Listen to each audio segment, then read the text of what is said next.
Welcome to Doune Castle, a formidable medieval stronghold nestled where the Ardagh Burn meets the River Teith.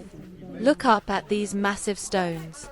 You are standing in a castle built to project power, wealth, and authority. This castle's current form is largely the work of one man, Robert Stewart, the first Duke of Albany, often called Scotland's uncrowned king. Albany was the son of King Robert II and brother of the politically weak King Robert III. From 1388 until his death in 1420, Albany was the effective ruler, or governor, of Scotland. Doune was his seat, his home, and the symbol of his immense status. He spared no expense in its construction in the late 14th century. The Great Gatehouse. You have just passed through the main entrance, which is incorporated into a towering structure known as the Keep Gatehouse. This is the heart of the castle, a true masterpiece of Scottish medieval architecture. This enormous block of stone was designed for defence, with a well-defended entry passage, but it also contained the main domestic quarters for the Duke and Duchess of Albany. It was essentially a self-contained tower house. Notice the thickness of the walls, the stone vaulting, and imagine the massive wooden doors that would have sealed this place off from any threat. Doune was built not just to impress, but to endure. The courtyard. Step now into the courtyard. You are standing in the main open space where the day-to-day life of the castle would have unfolded. Think of the noise and activity. Servants rushing between the kitchens and the halls, the clanging of the smithy, soldiers drilling, and horses being led to the stables. This space was once a bustling community. The shape of this courtyard is a bit unusual. Architectural evidence suggests that Albany planned for the castle to have ranges of buildings along all four sides, but only the northern and northwestern parts, including the Great Hall and this gatehouse, were ever fully completed. What you see is only half of the Duke's original grand vision. The Lord's Hall. Now we enter the Lord's Hall, located in the gatehouse, directly above the main entrance passage. This room was the private apartment of the Duke and Duchess. Look around. Even in its current state, it has an air of stately grandeur. Imagine it lit by a roaring fire in the large double fireplace, with tapestries hanging from the walls for warmth and fine furniture arranged for comfort. One of the hall's most distinctive features is the musicians' gallery at the north end. Picture the Duke hosting a small gathering, with musicians tucked away above, playing for his guests. From here, a passage would have led you to the upper hall, a space that was later adapted for use as a chapel. The Great Hall. The Great Hall is, without a doubt, the castle's most magnificent interior space. It was reserved for the largest, most important occasions, grand banquets, court gatherings, and celebrations. Albany was famed for his large tabling and belly cheer, and this cavernous room was the setting for it all. Notice the sheer scale of the room. It could easily accommodate the entire household and a large number of guests. At the far end, a raised platform or dais would have been set for the high table, where the Duke, his family, and most honoured guests sat, overseeing the festivities. Directly off the Great Hall is the kitchen tower. The close proximity of the kitchens was essential for quickly serving the hundreds of guests that Albany was known to entertain. While the kitchen you see today is a late addition, the lower levels of this tower are the oldest parts of the castle, perhaps dating back to the 13th century, before Albany's great rebuild. Royal connection. After Robert Stuart's death, and the subsequent execution of his son Murdoch by the returning King James I in 1425, Doune Castle passed to the Crown. For over a century, it served as a royal retreat and a hunting lodge for successive Scottish monarchs. It was also used as a dower house for royal widows, including the formidable Margaret Tudor, the widow of James IV. Perhaps the most famous royal to stay here was Mary, Queen of Scots, who visited Doune on several occasions in the mid-16th century, often using the private apartments located above the kitchens. In the 18th century, the castle played a role in the Jacobite risings. During the 1745 rebellion, the castle was occupied by forces loyal to Bonnie Prince Charlie and was used as a prison for government soldiers who had been captured. There is a famous story of a daring escape where a handful of prisoners tried to lower themselves from the battlements using a rope made of tied-together blankets. A star on screen. Doune Castle has captured the imagination of history enthusiasts for centuries, but it is also famous worldwide as one of the most popular filming locations in Scotland. For fans of classic British comedy, this castle stood in for nearly every castle in the film Monty Python and the Holy Grail. From the walls where King Arthur was taunted by the French Guard, to the Great Hall where the Knights of the Round Table sang, every corner holds a comedic memory. They even filmed the scene where Sir Launcelot ran amok at the Swamp Castle wedding right here in the courtyard. More recently, Doune Castle is instantly recognizable to millions of television viewers. In the pilot episode of the fantasy epic Game of Thrones, this castle was used to depict Winterfell, the seat of House Stark in the north. And for fans of the time-traveling romantic saga Outlander, you know this place well. Doune Castle stands in for the fictional Castle Leoch, the home of Clan Mackenzie in the 18th century. When you walk through the archway into the courtyard, you are walking in the footsteps of Jaime and Claire. Farewell to Doune. Doune Castle is a unique survival. It stands today, thanks to extensive restoration work carried out in the late 19th century by the Earls of Murray, who owned it for centuries. It remains a magnificent testament to the wealth, power, and architectural vision of its great builder, Robert Stewart, Duke of Albany. Before you leave, take a moment to look out over the grounds. Imagine the river valley as it was in the late 14th century, a wilder landscape where a great lord built a fortress worthy of Scotland's uncrowned king. Let's return to the formidable Keep Gatehouse, the signature feature of Doune Castle and the part that speaks most clearly of its builder's ambition. When Robert Stewart, Duke of Albany, designed this, he was consciously building an elite, modern residence that also served as an unbreakable fortress. This building is an early example of the powerful Scottish Keep Gatehouse design.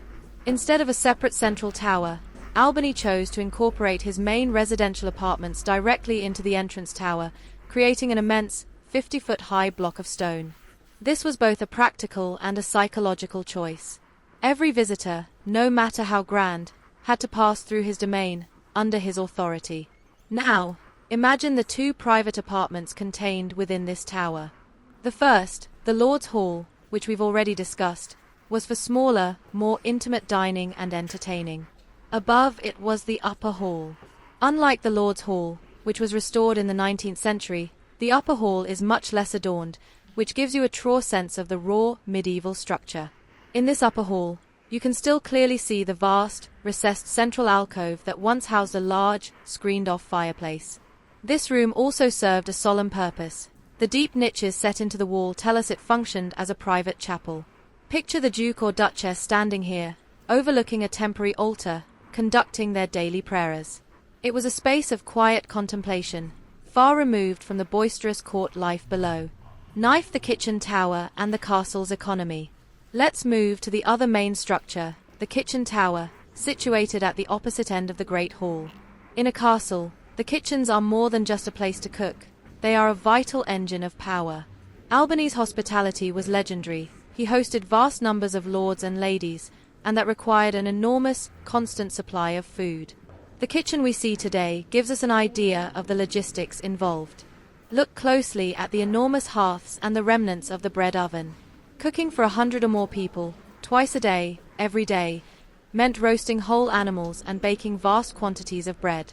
Below this kitchen are the cellars and storage chambers. This is where the wine, ale, salted meat, and grain, the very wealth of the Duke, were kept secure.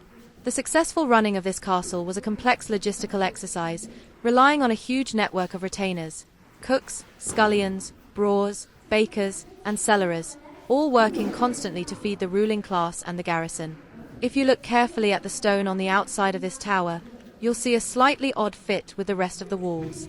Recent research suggests that the lower levels of the kitchen tower actually belong to an earlier castle, perhaps dating back to the 13th century, which was damaged during the Scottish Wars of Independence. Albany simply built his grand new fortress around the strong foundations of the old one, connecting it to his new Great Hall. Shield hash from Royal Hunting Lodge to Jacobite prison. After Albany's dynasty was brutally ended by the returning James I in 1425, the castle became a royal possession. For generations, it was used by Scottish monarchs less as a military base and more as a hunting lodge and a place of retreat. The surrounding forests and the River Teith offered excellent hunting and fishing, providing a welcome escape from the political intensity of Stirling or Edinburgh. This use as a royal retreat lasted until 1603, when James VI of Scotland left to become James I of England, and the Scottish monarchy effectively abandoned the castle. Doune then passed to the hands of its hereditary keepers, the Earls of Murray. Its final great moment in military history came during the Jacobite risings. This castle was a perfect strategic point, sitting on the main route between the Highlands and the Lowlands. In 1745, when Bonnie Prince Charlie led his Highlanders south in an attempt to restore the Stewart monarchy, his forces seized Doune and garrisoned it.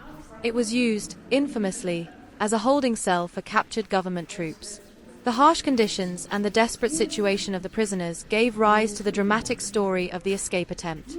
Imagine a dark, freezing night, the air thick with tension. A group of prisoners, including the minister John Witherspoon, who would later go on to be a signatory of the American Declaration of Independence, tied together strips of blankets and lowered them over the battlements. The rope tragically snapped. Some were caught, but others, including a man with an injured ankle, made a desperate jump to freedom. The memory of the Jacobite prisoners and their desperate flight is etched into these cold stone walls. Move a camera the legacy in the silver screen. Today, the castle's history is inextricably linked to its use as an iconic backdrop. In Monty Python and the Holy Grail, this castle provided a solution to a major production problem. The National Trust for Scotland withdrew permission for filming at many of their sites, leaving the filmmakers with only Doune Castle, which was privately owned at the time. They had to get creative, using different parts of the same structure to stand in for Camelot, Castle Anthrax, the Frenchman's Castle, and even the courtyard of the infamous Swamp Castle. It's why you see so many scenes using these very stones. In the TV series Outlander, Doune is transformed into Castle Leoch, the ancestral home of the powerful Mackenzie clan. The film crews went to great lengths to bring the 18th century to life here. They brought in wagons, tents, and even piles of mud to create the look of a functioning Highland clan seat, especially in the central courtyard.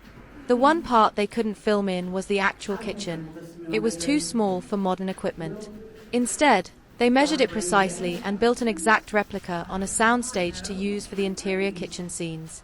And for fans of Game of Thrones, though its appearance was brief, Doune Castle's distinct silhouette in the pilot episode established the visual world of Winterfell. This ongoing cinematic legacy ensures that Doune Castle, a formidable 14th century fortress, continues to draw pilgrims from around the globe, connecting medieval history with modern storytelling. It stands as a profound testament to the power of stone and story to endure for centuries. Let us return to the Great Hall, the true centerpiece of Albany's social and political life. This massive room was not simply a dining area. It was the seat of the Duke's regional government, his parliament, and his stage. Imagine a scene here on a feast day around the year 1400.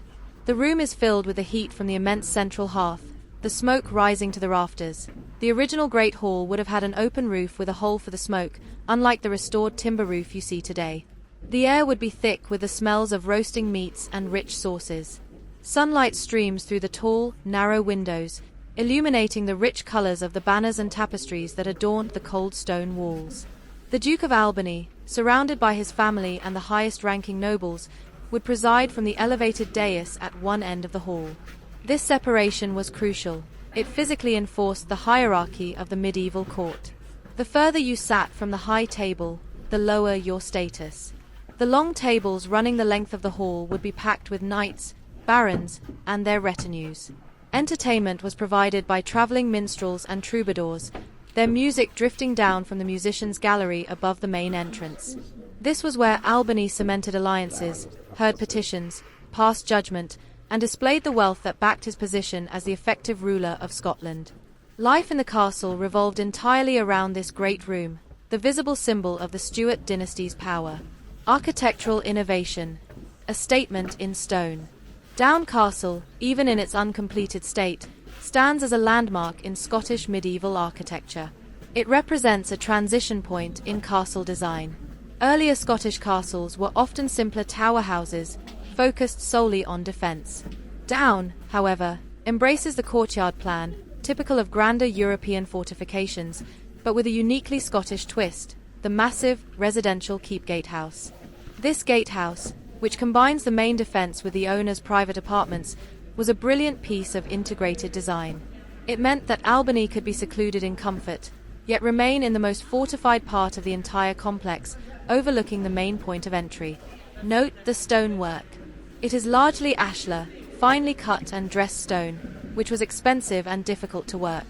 Using such high-quality material was another deliberate choice by Albany to show that his castle was a cut above the rest. The deep window embrasures and carefully crafted archways speak of skilled medieval masons who were building for eternity. If you study the exterior walls, particularly those facing the river Teith, you can spot the projecting tusks of stone and the mismatched windows. These are the ghostly remnants of the buildings that were planned but never constructed, the south and west ranges that would have completed the courtyard. Whether funding ran out, or whether Albany simply prioritized the magnificent keep and great hall first, we may never know. But these odd projections hint at a truly colossal castle that never fully materialized. Chart with downward trend decline, ruin, and rescue. Following the Jacobite Rising in 1745, Doune Castle entered a long period of decline. With no resident monarch or powerful lord, and the age of military castles long past, the building fell into disrepair. By the early 19th century, this grand fortress was little more than a roofless ruin. The timber roofs had rotted away, the stonework was exposed to the harsh Scottish weather, and its magnificent interior was completely stripped. It was in this condition that the great novelist Sir Walter Scott encountered it. In his first novel, Waverley, published in 1814, Scott uses the castle as a central location, describing it as a gloomy yet picturesque structure, adding to its romantic, ruined image. Scott's work drew public attention to the castle, helping to preserve it in cultural memory even as it physically crumbled. The castle's salvation came from the family who had owned it for centuries, the Earls of Murray. In the 1880s, the 14th Earl of Murray undertook a major restoration effort. This was not just a repair, it was a full-scale project to re-roof and refit the interiors of the Keep Gatehouse and the Great Hall. The restoration aimed to be as historically accurate as possible, but it was also a reflection of Victorian ideas of medieval grandeur. The magnificent carved oak screen in the Lord's Hall, for example, dates from this period of renovation. The work essentially saved Doune, turning it from a picturesque ruin into the habitable, fascinating structure you can explore today. In 1984, the 20th Earl of Murray transferred the castle into state care. It is now looked after by Historic Environment Scotland, ensuring that this extraordinary piece of Scotland's past will be preserved for future generations, forever linking us to the ambitious Duke of Albany, the Royal Stewarts, and its enduring life as a star of the silver screen. Glowing star, enduring legacy, stone, symbol, and spirit. As we conclude our tour of Doune Castle, let us reflect on what makes this fortress more than just a collection of old stones. It is a powerful symbol of ambition, a canvas for history, and an enduring landmark of Scottish culture. Stand for a moment and consider the strategic position. Doune is situated at the edge of the Highlands, overlooking the fertile lowlands, near the crucial crossing of the River Teith. This location explains its value, from the Roman fort that preceded it, to Albany's stronghold, and its final military role in the Jacobite risings. Its very name, derived from the Gaelic word Doune, meaning fort, speaks of a place destined for defense. This castle's permanence is its greatest achievement. It survived the dynastic violence of the 15th century when Albany's line was executed. It served the volatile court of Mary, Queen of Scots. It weathered the bombardment and sieges of the civil wars, and it was ultimately rescued from becoming mere rubble by the dedication of the Earls of Murray. The sheer massiveness of the Keep Gatehouse remains the strongest statement made here. It is a work of propaganda in stone, a declaration by Robert Stewart that he was a prince among men, capable of commanding the resources and the architectural skill to build an impregnable, yet luxurious, seat of power. Today, its cultural resonance is undeniable. For many, Doune is not a dark chapter in the Stewart family history, but rather the comedic setting for coconuts and taunting Frenchmen. For others, it is the home of the noble Starks or the fierce Mackenzies, a place where history and fiction blend seamlessly. This modern fame ensures the castle's continued preservation and relevance in the 21st century. Doune Castle has been a home, a court, a prison, a ruin, and a film set. But above all, it remains a magnificent example of a medieval stronghold that dared to be both fortress and palace. Its walls hold centuries of human drama, of grand feasts and desperate escapes, of royal decree and family tragedy. Before you leave the ramparts, take a final look out over the surrounding landscape. The rivers flow on, the hills remain green, and the spirit of Scotland's uncrowned king lives on in the shadow of the stones he laid. Thank you for visiting. We hope your time here has brought the dramatic history of Doune Castle to vivid life.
It's the castle fort.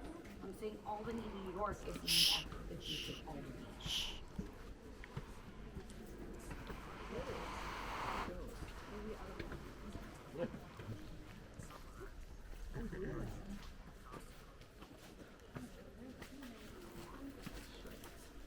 Hold on, there's a place that we haven't been. So up those stairs right there, there's a spiral staircase that takes you up there in the dad area. I was in the dining room. What? We were in the dining room. No, the dining room's over there. You do what you want, right? I don't care. But you have to go through this entire thing again. Mamá, papá, para.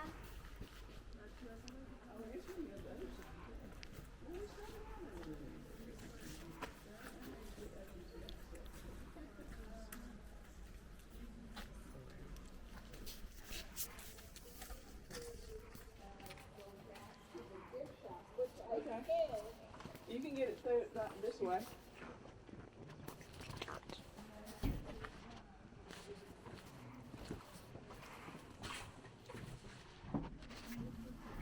Mami, duerme guys on the phone.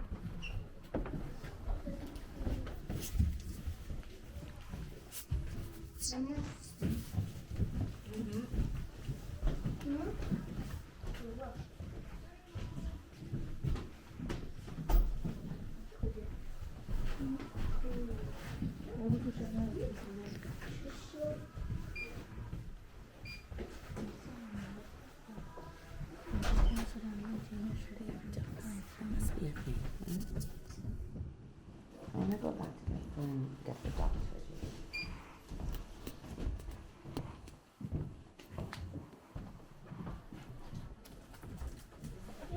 Thank you. 11 times in 5 days. No worries.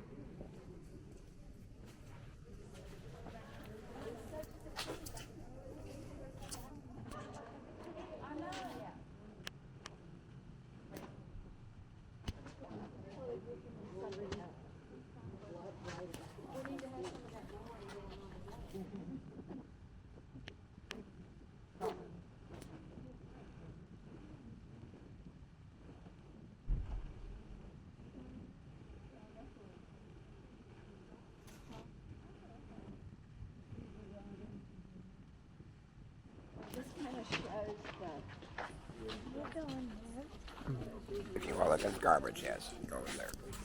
Go in there.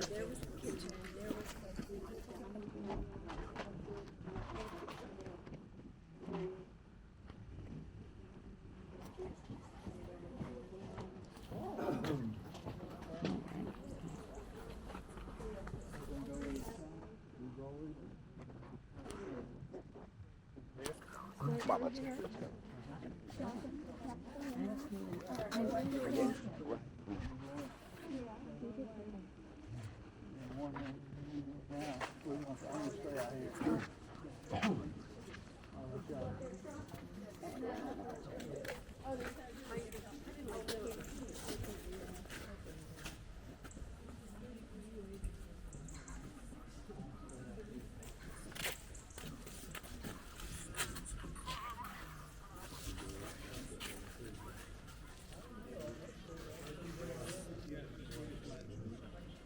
one picture, so. Why? I'll take another one. Come on, let's go. Come on, fast. We're up to 40 pictures. I took a picture. You're in file. Stop fucking yelling. Do you understand? Do it again. What? Stop fucking yelling. Take the picture. Stop fucking yelling.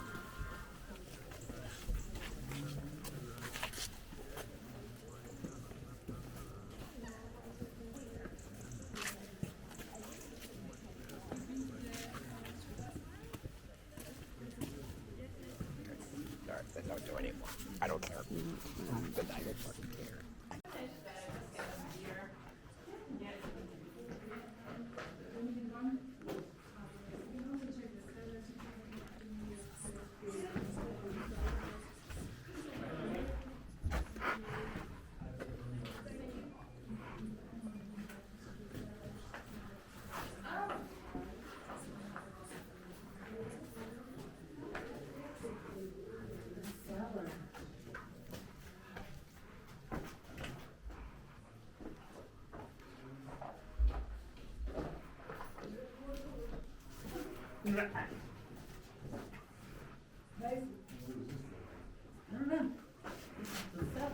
Oh, is it so far as it goes? Yeah, Oh, I turned in my thingy already, so I didn't get to hear about it. okay. That's a long way to go to the cellar.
Number one is the castle entrance, but if you don't need audio guides anymore, just please put them into the basket. Here, number one.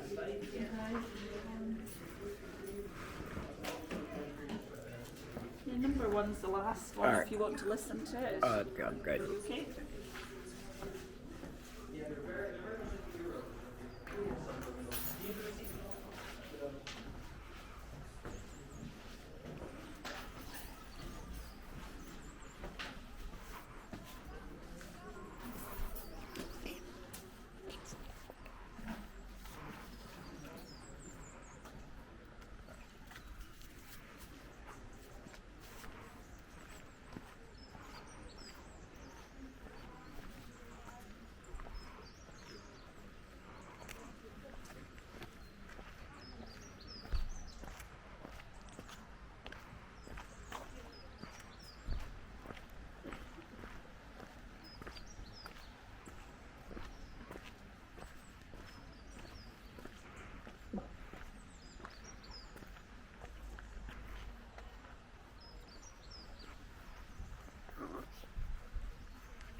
It's grass.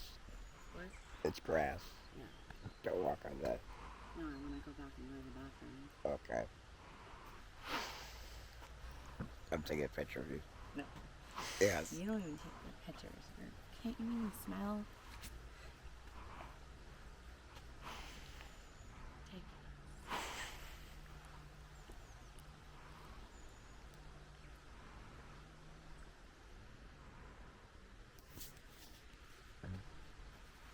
You can hang out with him.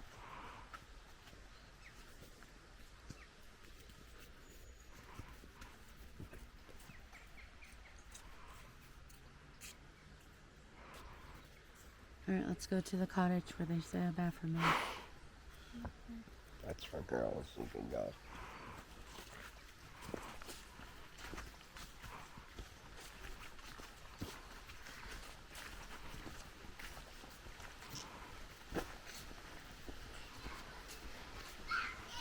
Shut up. Oh, it's Jason. Girl, Jason.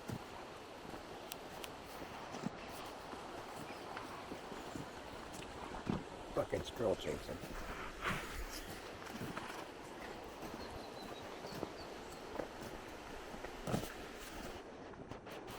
It's Scottish girl Jason.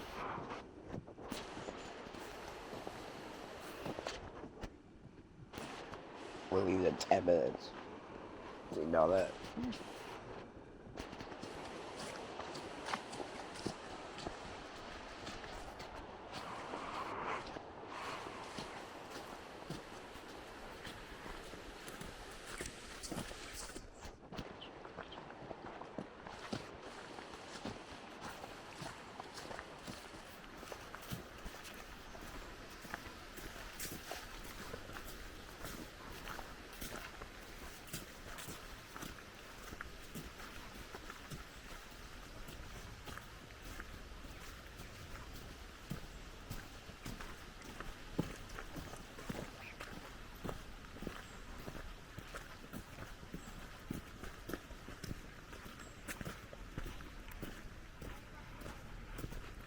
Do you think you should have worn those boots?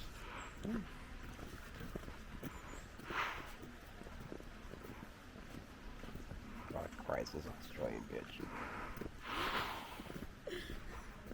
It's driving me fucking nuts. I want to do